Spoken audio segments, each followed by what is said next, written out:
Siempre creí que el aporte a la literatura colombiana desde el Huila, que la hacen todos los departamentos del país y de qué manera, eh, no se había quedado en José Eustacio Rivera, que sigue siendo un autor imprescindible e importante porque refleja una historia del país, de ese país que añoraríamos hoy en medio de la desaparición de las selvas y en la mitad de la sequía, cuando el bosque y la selva eran los protagonistas, como lo fue en Rómulo Gallegos, El Llano, los grandes novelistas del llano y de la selva en América Latina. Después de esos acontecimientos hubo un largo silencio, hasta la aparición en la narrativa colombiana, después de García Márquez, de Benhur Sánchez Suárez y de Humberto Tafur. Humberto, desde su primer libro de cuentos, que fue calificado por Manuel Zapata Olivella como el Rufo colombiano, con toda la razón, por la gracia de su lenguaje, por la eficacia de sus frases y por la sinceridad de sus historias, aparentemente sencillas pero llenas de la complejidad de lo que significa vivir en la provincia. Y luego llegó Benhur Sánchez Suárez, que fue el primer gran novelista del Huila después de José Eustacio Rivera. No solo desde muy joven quedó finalista de premios internacionales como El Planeta, sino desde muy joven fue publicado por las más importantes editoriales internacionales de las que se tenía noticia en Colombia para el exterior. Su figuración como crítico de arte, páginas de un suplemento importante que tenían en el siglo, su participación en el activismo cultural como director de extensión cultural en Neiva, donde cumplió el primer encuentro de escritores que dio lugar a muchos otros en el país. Sus columnas permanentes en periódicos de esta parte del país y su reconocimiento a través de diversos críticos nacionales generaron que era realmente el escritor más importante del mundo. Y de eso han pasado 40 años.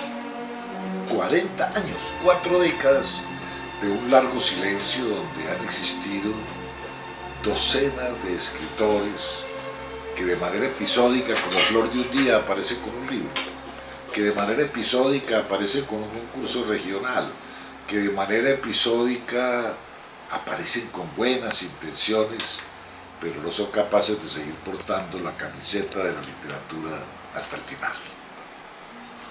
No tienen esa voluntad de Efraín Forero y de Medina Mesa y de Cochise Rodríguez, que participaron muchas vueltas a Colombia para ganarse algunas.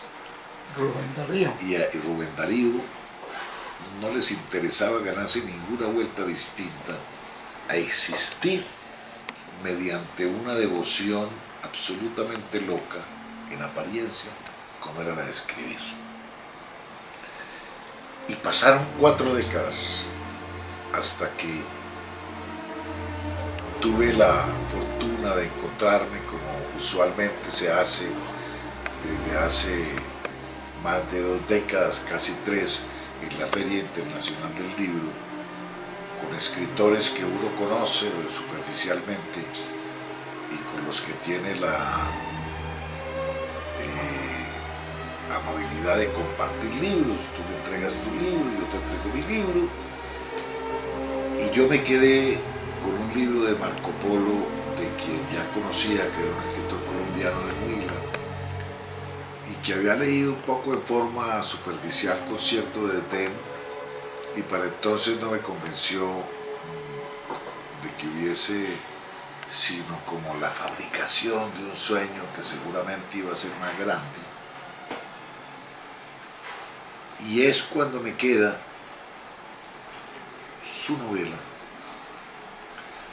a la que yo le di vueltas para arrimar a ella porque tenía grandes dimensiones y yo sabía que había que internarse por lo menos una quincena de días frente a mi horario para incursionar. Benur Sánchez, con quien hablamos por fortuna a diario para preguntarnos de nuevos artículos, de nuevos libros, de cómo estamos en esa fraternidad amable y bella de la literatura, siempre me insistía en la circunstancia de que si ya había empezado a leer la novela de Marco Polo. Finalmente un día a las 5 de la mañana empecé la lectura. Yo que había entrado con tanta desconfianza a ese plato, advertí desde el primer momento que se trataba de algo suculento, como cuando a uno le ofrecen la prueba de una comida que se vende callejera, como nuestro lechón tolimense, como nuestros bizcochuelos, o como ocurre en muchas partes. Y yo me quedé fascinado con la primera página, con la segunda y con la tercera, y cuando iba en la página 120 esa mañana advertí, sin duda, que se trataba de un gran escritor. ¿Qué me descrestó de esta novela y de este autor como Marco Polo? Primero, no tanto la temática que ha sido tan trajinada a lo largo de la literatura colombiana. Una temática en la que yo me sentía como en mi casa, por cuanto son cosas que yo también he vivido, porque de alguna manera somos contemporáneos, aunque Marco Polo es mucho más joven que yo. Pero como vivimos en provincia, como hemos manejado unas experiencias similares de la infancia frente a la familia, frente a la historia, frente a la violencia, pues no me decía nada nuevo realmente. A mí lo que me descrestó y lo que me fascinó y lo que me sedujo realmente era el lenguaje. Y uno sabe que la literatura es esencialmente lenguaje. La literatura es la vida resumida en un libro. Y ahí estaba la vida de varias generaciones. Estaba la vida mía misma puesta allí como si yo me sintiera protagonista del libro, que es una gran ventaja frente a un libro. Yo estoy ahí. Yo estoy mirando lo mismo que está mirando el autor, lo mismo que él me cuenta, pero la forma en que lo dice fue lo que me convenció. Y cuando yo empiezo a ver que la novela avanza, y que voy en la página 250, y que no me aburre en la medida en que la estructura del edificio tiene varios pisos, varios planos, yo no me canso porque paso fácilmente de uno a otro, como en las telenovelas, cuando una escena queda en punta y luego empieza otra. Y yo iba simplemente en un paseo bastante agradable, aunque desagradable por lo que contaba, porque no son precisamente momentos felices los que evoca y los que describe el autor, pero que son parte fundamental de la historia contemporánea, y estoy hablando de 50 años atrás, estoy hablando de 30, estoy hablando de 20, estoy hablando un poco de nuestra propiedad y de nuestra propia época. Pero creo que en la literatura no hay temas nuevos ni hay temas viejos. En el fondo la literatura siempre tiene los mismos temas. Lo que pasa es que hay manera de abordar esos temas.